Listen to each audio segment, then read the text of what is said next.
generation next is a generation of a different time. નવી પેઢી એ અલગ સમયની પેઢી છે. એટલા માટે તો જૂની અને નવી પેઢીની વચ્ચે એક તિરાડ, એક ખાઈ છે. જૂની પેઢી માને છે કે અમે જે જીવ્યા, અમે જે માનીએ છીએ, અમારા જે નિયમો છે, સિદ્ધાંતો છે, અમારી માન્યતાઓ છે, અમારા રીત રિવાજ છે, એ જ સાચા. આ જૂની પેઢી માને છે. અને બિલકુલ આ વાત નથી માનવી એવું નવી પેઢી માને છે. નહીં, તમે કહો છો એ નહીં, અમે જે કહીએ છીએ, તમે જીવ્યા એ ભલે જીવ્યા, હવે એમ નહીં જીવાય. આ નવી પેઢી છે. શું કરીશું? શું કરીશું? જૂની પેઢીને નવી પેઢી વગર નથી ચાલવાનું. અને નવી પેઢીમાં શક્તિઓ છે, તાકાત છે, ઉત્સાહ છે. હા, પણ ડાપણ, અનુભવ જૂની પેઢી પાસે છે. તો નવી પેઢી ડાપણ ને અનુભવની તો જરૂર પડશે.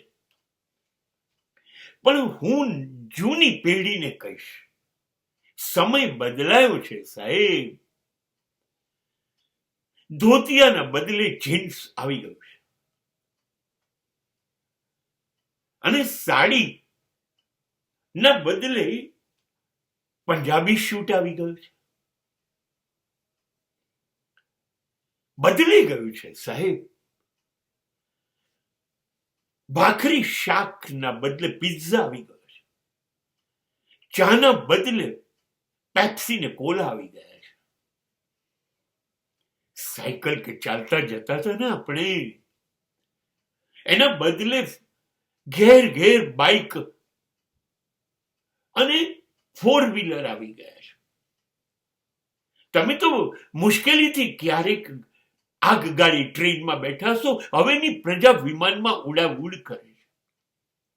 આપણે પૂનમ ભરતા હતા, આ લોકો ચંદ્ર ઉપર જઈને આવી ગયા. આપણને મંગળ નડે છે, મંગળનું લાલ નંગ પહેરતા હતા. આ પેઢી મંગળ ઉપર ઉતરીને આવી ગઈ. બદલાતા સમય છે.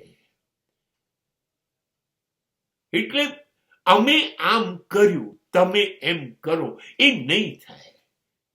નવી પેઢી ચોક્કસ તમારા આશીર્વાદથી આ પૃથ્વી પર આવી છે. તમે જન્મ આપ્યો છે, વાત સાચી છે, સાચી છે. પણ એ તમારો હક નથી, અધિકાર નથી તમારો કે અમે જન્મ આપ્યો એટલે એને એ જ કરવાનું જે અમે કહીએ. નહીં, આપણા બાળકો આપણા રસ્તે આપણી મદદથી આ પૃથ્વી પર આવ્યા છે, અને એમની જીવન શૈલી, એમની વિચાર શૈલી મુજબ એ લોકોને જીવવા દેવા પડશે. સમય બદલાય છે સાહેબ, વિચારો બદલાશે, પદ્ધતિ બદલાશે.